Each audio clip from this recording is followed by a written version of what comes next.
सो आज हम स्टडी करेंगे law of conservation of angular momentum. तो law of conservation of angular momentum है क्या? तो देखो, इसमें पहले हम ना मैथमेटिकली इसको एक्सप्रेस करते हैं और उसके बाद हम इसको समझेंगे।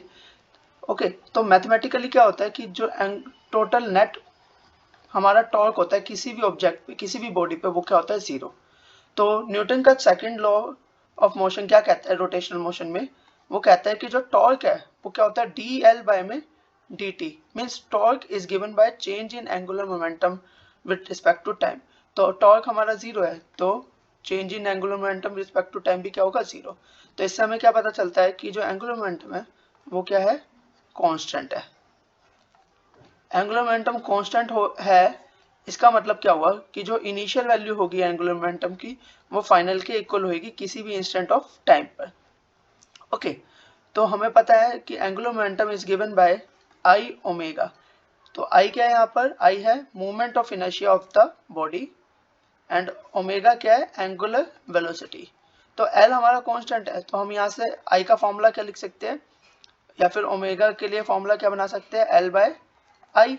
तो एल तो कांस्टेंट है, तो ओमेगा क्या हो जाएगा यहाँ पर? Omega is inversely proportional to I. Okay, so ये कंडीशन हमें मिलती है law of conservation of angular momentum से। तो चलो इसको समझते हैं जरा, ये कंडीशन हमें क्या इंडिकेट करती है या इससे हम क्या समझ सकते हैं। तो इससे हम समझ सकते हैं पहले तो कि अगर हम मोमेंट ऑफ इनर्शिया को, किसी की भी बॉडी के मोमेंट ऑफ इनर्शिया को, rotating body, okay, moment of inertia increase करते हैं तो एंगुलर वेलोसिटी क्या होगी? डिक्रीज होगी।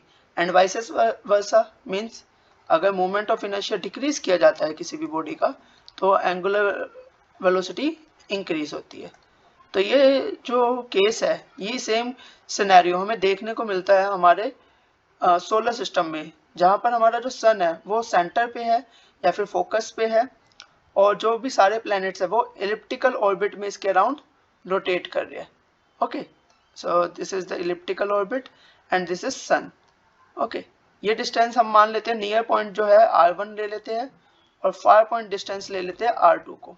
ओके, तो हम देख सकते हैं जो मोमेंट ऑफ इनर्शिया होता है वो होता है हमारा एम आर स्क्वायर। तो m is the mass of earth, okay, r is the distance from the axis of rotation. अब जो प्लैनेट्स है वो सन के अराउंड रोटेट कर रहे हैं ना, तो this is the axis of rotation.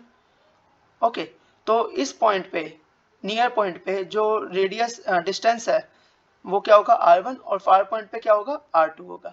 तो इसका मतलब जो मोमेंट ऑफ इनर्शिया है नियर पॉइंट पे वो कम होगा as compared to moment of inertia of far point पे। ओके, तो इसके अकॉर्डिंग अगर हम देखें, according to law of conservation of momentum, omega is inversely proportional to 1/i। तो अगर i इंक्रीज करता है तो ओमेगा क्या करता है? डिक्रीज। तो इसका मतलब जो हमारा ओमेगा 2 है वो क्या होगा? लेस देन ओमेगा 1 होगा। और इसको अगर हम ऊपर पिक्चर में समझे तो जो हमारा एंगुलर वेलोसिटी है नियर द सन वो ज्यादा होगी as compared to away from sun. Okay okay, इसी के थ्रू हम एक और एग्जांपल समझ सकते हैं।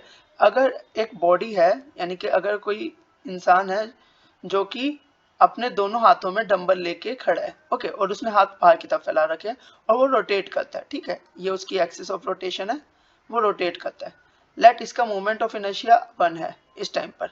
ओके, सिंस यहाँ पर इसने अपने हाथों को बाहर फैला रखा है तो मोमेंट ऑफ इनर्शिया कम हो जाएगा एज कम्पेयर टू अगर ये अपने हाथों को अंदर की तरफ रख ले। तो अभी भी बॉडी का मास उतना ही है, डंबल उसने वही पकड़ रखे है, स्मॉल एम मास ले लेते हैं इस डंबल का और कैपिटल एम इस ऑब्जेक्ट का है, तो अभी भी मास उतना ही है। स्मॉल एम जो टोटल मास है वो कितना है? m + 2m। ओके, बट जो डिस्टेंस है of the masses from the axis of rotation, ये एक्सिस ऑफ रोटेशन है, ओके, वो क्या हो गया? कम हो गया, जिसकी वजह से ये moment of inertia second case में जो है वो क्या होगा? वो कम होगा as compared to first case. तो इससे क्या हमारे को पता चलता है कि जो सेकंड केस में एंगुलर वेलोसिटी होगी वो ज्यादा होगी फर्स्ट केस में,